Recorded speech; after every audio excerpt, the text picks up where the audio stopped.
जय जोहार, जय आदिवासी साथियों। आप सभी को बाबा साहेब भीमराव अंबेडकर की जयंती की हार्दिक शुभकामनाएं।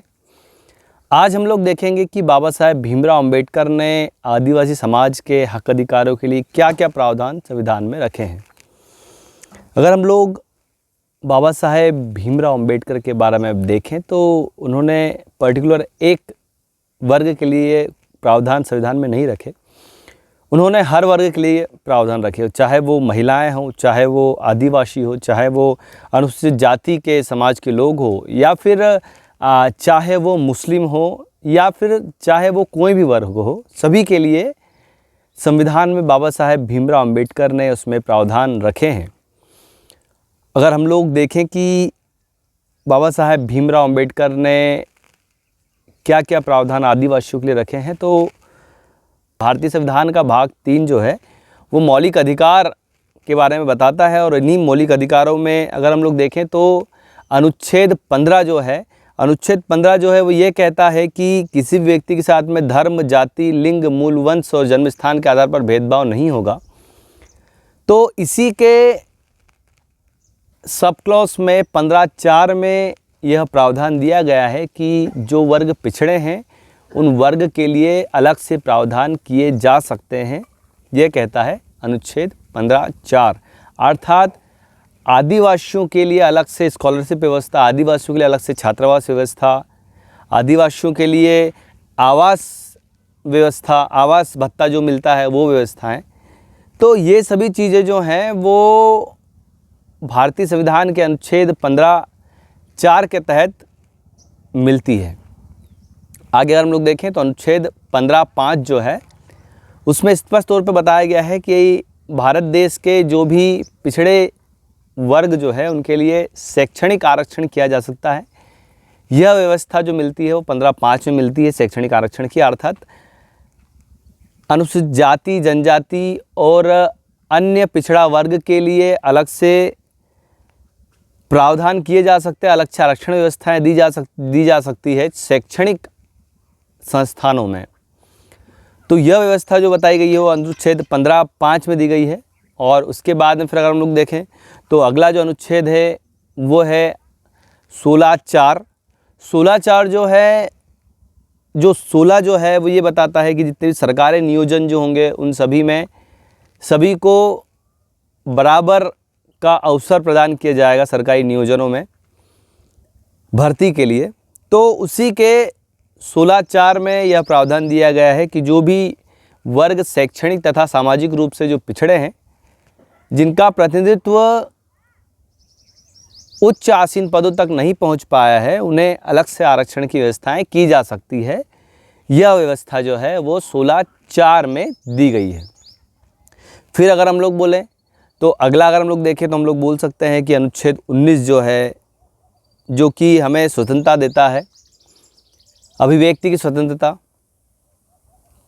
कहीं भी घूमने जाने की स्वतंत्रता, अपनी बात को रखने की स्वतंत्रता। तो उसी के अनुच्छेद 19(5) में यह उल्लेख मिलता है कि आवश्यकता पड़ने पर अनुसूचित क्षेत्रों में जाना प्रतिबंधित किया जा सकता है। अगर हम लोग देखें तो हम लोग ये बोल सकते हैं कि ये जो अनुसूचित क्षेत्र जो हैं वे क्षेत्र रहते हैं जहाँ पे 90% जो आबादी जो होती है वो आदिवासियों की रहती है, और उन्हीं क्षेत्रों में जाना प्रतिबंधित किया जा सकता है। ऐसी स्थिति में जब उनके बात हो उनकी संस्कृति की, बात हो उनकी सभ्यता की, बात हो उनके शोषण के विरुद्ध कार्य की, तो 19(5) में यह प्रावधान दिया गया है कि अनुसूचित क्षेत्रों में अर्थात आदिवासी बहुल्य क्षेत्रों में जाना प्रतिबंधित किया जा सकता है किसी भी व्यक्ति का। उसके बाद में अगर हम लोग देखें तो अगला जो अनुच्छेद है, अनुच्छेद हम लोग बोल सकते हैं, जैसे अगर हम लोग पिछला थोड़ा सा देखें तो एक और अनुच्छेद जो है अनुच्छेद 17 है, जिसके तहत अस्पृश्यता का अंत किया गया है। अस्पृश्यता का अंत अर्थात छुआछूत का अंत,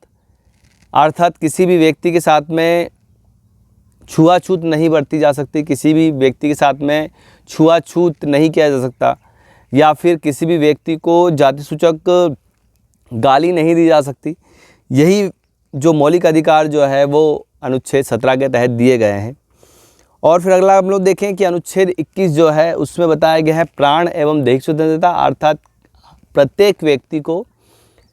अपना प्राण को बचाने की स्वतंत्रता रहेगी और इसी के तहत कई सारे जो आदिवासी समाज के जो लोग हैं उन सभी को इसमें कई सारे हक अधिकार जो हैं वो प्राप्त हुए हैं। अब हम लोग देखना चाहेंगे कि अगला जो प्रावधान जो बाबा साहेब भीमराव अंबेडकर ने आदिवासियों के लिए किया है वो सबसे महत्वपूर्ण प्रावधान है 5वीं अनुसूची। 5वीं अनुसूची को अगर हम लोग देखें तो 5वीं अनुसूची जो है इसका जो उल्लेख मिलता है अनुच्छेद 244 में मिलता है और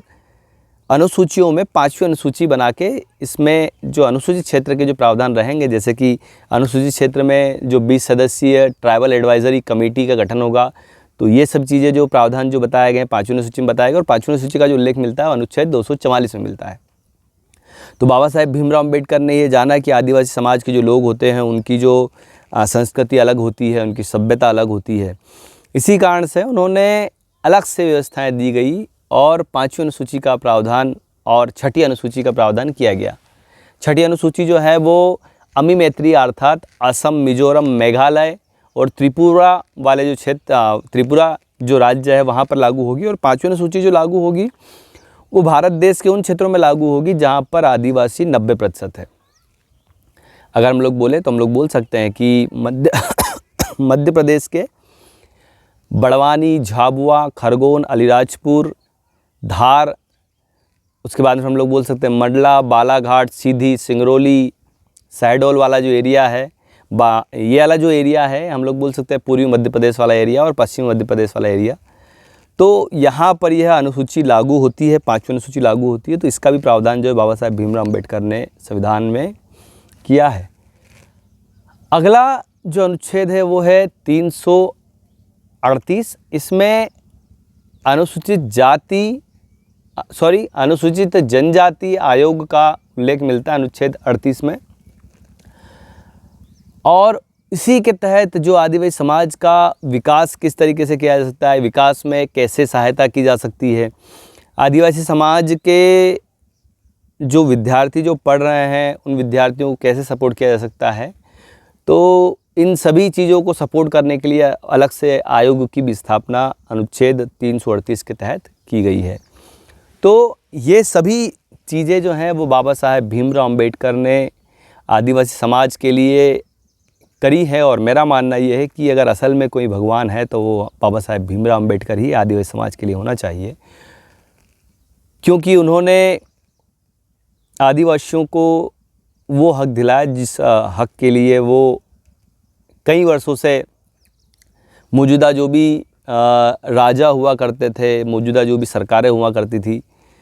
जैसे कि अंग्रेज ब्रिटिश गवर्नमेंट भी भारत देश में रही, तो उस समय पे जिन हक अधिकारों के लिए वो हमेशा मोहताज होते रहते थे, उन हक अधिकारों को आदिवासी समाज के लोगों को दिलाया। वो दिलाने वाले व्यक्ति बाबा साहेब भीमराव अंबेडकर थे। इसीलिए एक बार फिर से आप सभी मेरे भाइयों को बाबा साहेब भीमराव अंबेडकर की जयंती की बहुत बहुत शुभकामनाएं। और अगर हम लोग देखें तो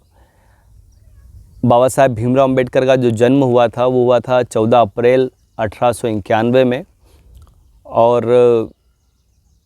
उसके बाद में उन्होंने कई सारे कार्य आदिवासी समाज के लिए, हर वर्ग के लिए और हम लोग बोल सकते हैं पूरे भारत देश के लिए किए और सबसे इम्पोर्टेंट कि भारत देश का संविधान का निर्माण किया। तो यही था हमारा बाबा साहेब भीमराव अंबेडकर। अंतिम में जय जोहार, जय आदिवासी साथियों।